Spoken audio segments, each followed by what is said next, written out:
Salut les copains! Que faire au potager au mois de juillet? Le mois de juillet est synonyme de grosse chaleur, mais aussi de vacances. Comment faire pour garder son potager en forme tout au long de cette période cruciale pour ton potager? Eh ben, c'est ce qu'on va voir dans un instant. Mais avant ça, n'oublie pas de t'abonner à la chaîne, rien ne se perd ou presque. Tu cliques sur abonner, puis tu cliques sur la petite cloche, comme ça tu restes au courant avant tout le monde des nouvelles vidéos qu'il y aura ici, sur cette chaîne. T'as compris? Alors, voici mes conseils pour garder ton potager en forme pendant cette période. Mais plantons un peu le décor. Alors, ici, le mois de juin a été terriblement pluvieux. Tellement pluvieux que ça a été une horreur pour le potager. Il a été saccagé par les limaces, par les escargots, malgré toutes les choses qu'on a pu mettre en place. Parce que pour les limaces, pleuvoir est synonyme de sortie et donc de becter. Et ça, je peux te dire, ils s'en sont donnés à cœur joie, hein. Que ce soit pour les courgettes, les aubergines, les salades, ils ont tout ravagé. C'est que ça bouffe, hein, ces bestioles-là. Tu vois, c'est un peu comme les poules en batterie, hein. Pour leur faire pondre un œuf, ben, ils allument, ils éteignent la lumière. Et chaque fois qu'ils allument la lumière, ils croient que c'est un nouveau jour, hop, ils pondent un œuf. Eh ben, les limaces, c'est la même chose. Chaque fois qu'il pleut, ils disent, oh, c'est l'heure de bouffer.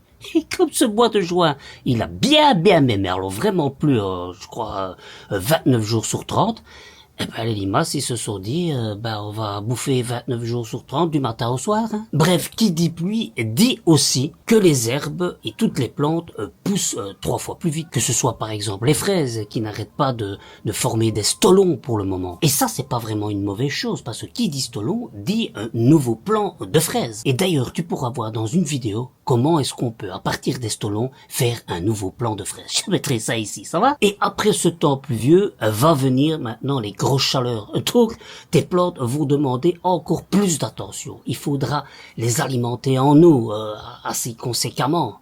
On va essayer de trouver des solutions pour ça, parce que on va pas savoir donner de l'eau tout le temps. Et puis si tu pars en vacances, ben tu sais pas forcément t'en occuper. Donc, pas de panique, on va voir tout ça ensemble. Ok? Si tu pars en vacances, faudra penser un système d'alimentation en eau pour tes plantes pendant que tu n'es pas là. Et pour cela, tu peux mettre plusieurs choses en place, comme par exemple des hoyas. Tu vois, c'est ces petits pots en terre cuite que tu enfonces dans le sol, tu mets de l'eau dedans. Comme c'est de la terre cuite, ben, l'eau va se diffuser par les pores. Tu mets une petite coupelle au-dessus pour pas que l'eau s'évapore trop vite par la chaleur puisqu'elle est directement à l'air. Et tu verras que ça va alimenter ton potager pendant que tu n'es pas là. Tu peux trouver un système d'écoulement aussi avec une récupération de bouteilles en plastique. Faut pas oublier que sur cette chaîne, on est quand même, je vais pas dire les rois de la récup, mais on essaye de faire le moins de déchets possible. Donc on va essayer de trouver dans les déchets qu'on a ce qu'on peut utiliser pour satisfaire notre potager, qui soit plus luxuriant et en même temps on fait moins de déchets. Et donc grâce aux bouteilles en plastique, on va pouvoir mettre en place un système de goutte à goutte pour pouvoir alimenter tes plantes en eau. Et si t'as la flemme de mettre ces systèmes en place ou que tu te sens pas capable de le faire, parce que ça peut arriver, hein, demande à un voisin ou à un ami si c'est pas venir mettre de l'eau pour tes plantes. Bon, alors pour moi je vais te dire c'est la moins bonne solution parce que pour l'ami tu sais pas si il va passer tout le temps et puis il va peut-être oublier aussi,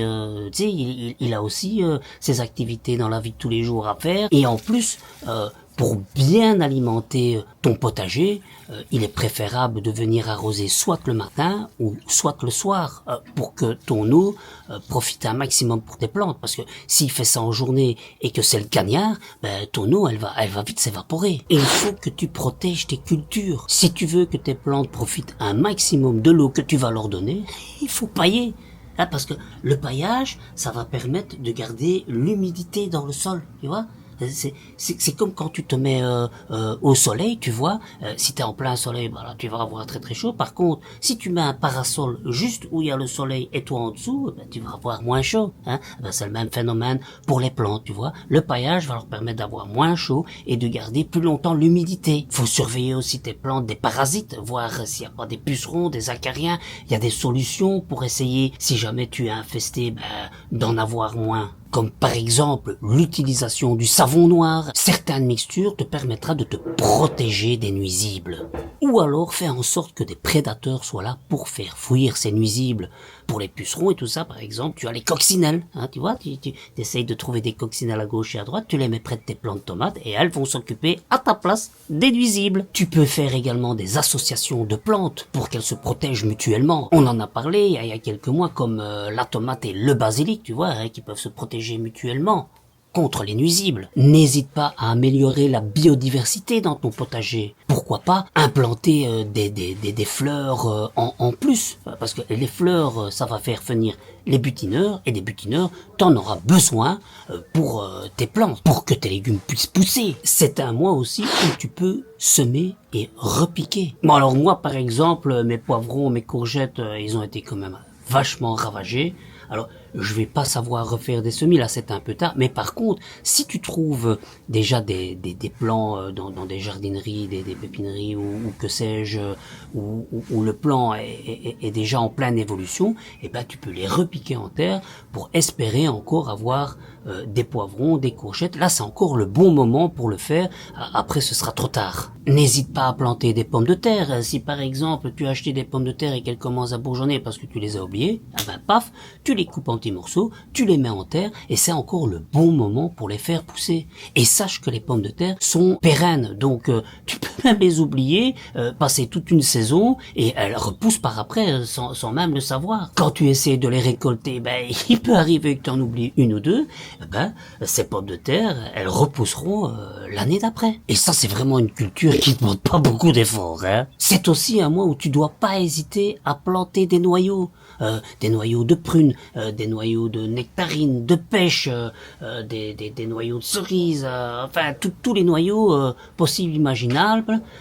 N'hésite pas à les semer. Et d'ailleurs, si tu as vraiment la grosse flemme pour semer les noyaux, il y a une technique très facile qui consiste à prendre le noyau, tu le jettes et tu vas voir, malgré tout, on pense que ça va pas pousser, mais ça peut pousser. Bon, maintenant, il va falloir attendre un peu, hein, entre 5 et 10 ans pour que tu aies des vrais arbres fruitiers. Mais bon, ils sont quand même pour jeter. Alors, autant les jeter dans la nature pour que ça pousse et que ça nous apporte des fruits. Tu peux aussi faire des belles plantes avec les noyaux de mangue ou les noyaux d'avocat. D'ailleurs, regarde derrière moi, ça c'est un avocat, tu vois.